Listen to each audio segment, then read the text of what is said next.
কারণ জানবে সাকসেসফুল হতে গেলে যেরকম এক্সাইটমেন্ট লাগে এটা তো আমাদের লাইফের একটা পার্ট। কারণ হয় না, কথা আছে না, মানুষের সামনে সামনে যদি হিরো পড়ে থাকে আর যদি সে সেটার মূল্য না জানে তাহলে সেই হিরেটা লাথি মেরে চলে যায়। কি যায় কি যায় না, কারণ সে জানেই না। ভগবান হয়তো আমাদের অনেক কিছু দিতে চায়, এই তো এই নেচার হয়তো আমাদের অনেক কিছু দিতে চায়, কিন্তু অনেক সময় কি হয় ওই জিনিসটাকে আমরা রিয়েলাইজ করতে পারি না যে সত্যি কি নেচার আমাকে দিতে চায়, সত্যি কি আমাকে প্রকৃতি দিতে চায়, সত্যি কি ওই ওপরাল ওই ভগবান ওই গড সত্যি কি আমাকে দিতে চায়। আমার মনে হয় কপালে কিছু নেই, আমি মনে হয় পারবো না, আমার দ্বারা মনে হয় হবে না, আমার জীবনটা মনে হয় এরকম ভাবেই কাটবে। আজকে যেভাবে মানুষ কান্নাকাটি করে নিজের জীবনে 70 বছর অব্দি বাঁচে বা 50 বছর বা 60 বছর, আমারও তো জীবনের নিয়তিটা এটাই হবে। আমার আশেপাশে যত মানুষকে দেখেছি বয়সকালে কষ্ট পাচ্ছে, আমারও হয়তো ওইভাবে যাবে। আজকে মানুষ যেমন সকালবেলা কাজে বেড়াচ্ছে, রাতের বেলা ফিরছে, ওই প্রত্যেক দিনে একটা থাকার দিয়ে সকালবেলা বেড়াচ্ছে আর রাতের বেলা ফিরছে, এইভাবে হয়তো আমারও জীবনটা চলবে। হ্যাঁ, স্বপ্ন হয়তো আছে, জীবনে হয়তো ভাবি প্রচুর বড় কিছু করবো, ভাবি হয়তো আমিও আমার ফ্যামিলিকে হ্যাপি রাখবো, ভাবি হয়তো আমিও ইন্ডিয়ার জন্য কিছু করবো, ভাবি হয়তো আমার পাশের বাড়ির ছেলেটার জন্য আমি কিছু করবো, আমি হয়তো ভাবি আমার বন্ধুটার জন্য কিছু করবো, কিন্তু হ্যাঁ আমি করে উঠতে পারছি না। কেন? আমি নিজেকে হতভাগ্য মনে করি।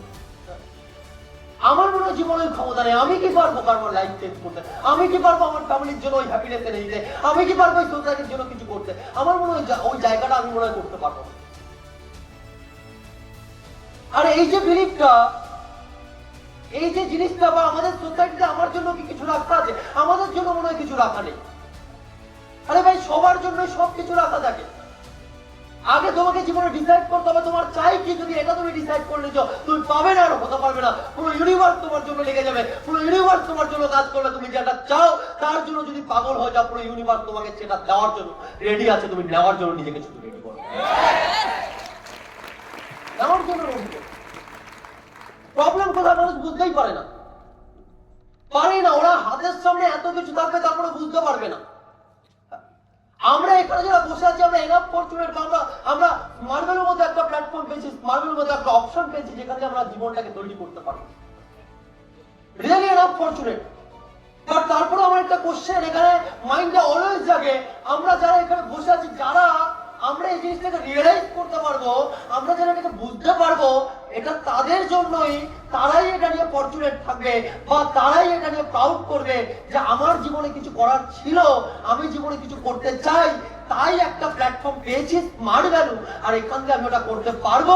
দ্যাট ইজ ওয়াই স্মার্ট ভ্যালুতে আমাকে টাইমটা দিতে হবে। তারা পারবে, এটা পারবে তারা যারা এই জিনিসটাকে রিয়েলাইজ করতে পারে। আর আমার তাদের জন্য খুব কষ্ট হয়, আমার তাদের জন্য রিয়েলি খুব কষ্ট হয়, আমি তাদের জন্য রিয়েলি আমার খুব পেন হয়, আমার ভেতর দিয়ে একটা মানে আমি ওই অনুভূতিটা শেয়ার করতে পারবো না। কারণ যে প্রচুর প্রবলেম দেখেছে, যে প্রচুর কষ্টের মধ্যে দিয়ে উঠে এসছে, সে যদি দেখে ওই কষ্টের মধ্যে কেউ পড়ে আছে বা ওই কষ্টের জীবনটা বেছে নিচ্ছে, তার ওই মানুষটাকে দেখে বা তাদেরকে দেখে তার কষ্ট লাগবেই, লাগবেই। কারণ আমরা আজকে সোসাইটি ওই মানুষগুলোর মতো না। একটা জায়গায় হোঁচট খেয়ে পড়ে গেলাম, আর ওখানে আরেকটা মানুষ যখন হোঁচট খেতে যাবে, আর ওই মানুষটাকে দেখে আমরা হাসবো, দাঁড়া দাঁড়া দাঁড়া, পড়ে গেলে কি হবে, ও পড়ে গেলে এবার হাসবো। আমরা ওই মানুষটা না তো, আমাদের মেন্টালিটি ওরকম না। যদি আমরা জানি এখানে আমি হোঁচট খেয়েছি, অন্য কেউ ওই জায়গায় প্রবলেমে পড়বে, হোঁচট খাবে, তারপরে ওর হাতটাকে ধরে রাখবো, ভাই এখানে হোঁচট খেতে পারি, জায়গাটা ভালো না, পড়ে যেতে পারি, ওকে আমরা বাঁচানোর চেষ্টা করবো। কেন? আমরা স্মার্ট ভ্যালু করি।